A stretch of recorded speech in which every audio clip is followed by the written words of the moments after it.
Hanep, ang bagong player ng Hinebrang ito, walang sinasayang na oras.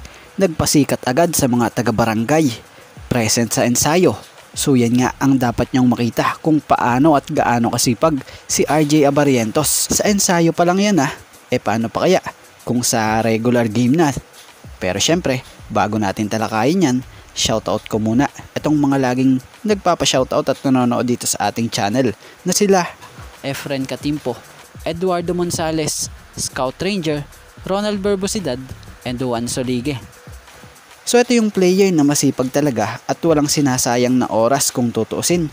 Wala pa tong pahinga.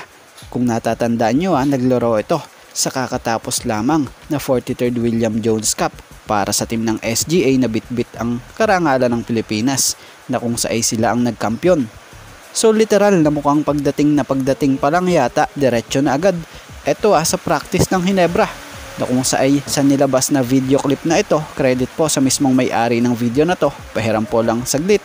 Kapansin-pansin kay RJ Abarientos na nakikinig siya at gustong gusto agad na ma-adapt ang triangle offense ng Hinebra. So matatandaan itong si RJ Abarientos ay ang hindi pinalampas nila Coach Tim Cone na player sa PBA Rookie Draft na kung saan ito ang kinuha nila bilang pang number 3 overall pick sa kakatapos lang na PBA Rookie Draft. Sa mga hindi nakakaalam pangalawang henerasyon ng Abarientos ang dumaan sa kamay ni Coach Tim Cone sa draft. Una ay noong 1993, third pick din niya ito sa Alaska. Ito namang si Johnny Abarientos na tito ni RJ Abarientos. Kaya naman, sa mga susunod na update patungkol sa Hinebra at kay RJ Abarientos, abangan. So yan nga lang po, ito nga lang po muna mga ka-teammate, ang ating sports pasada.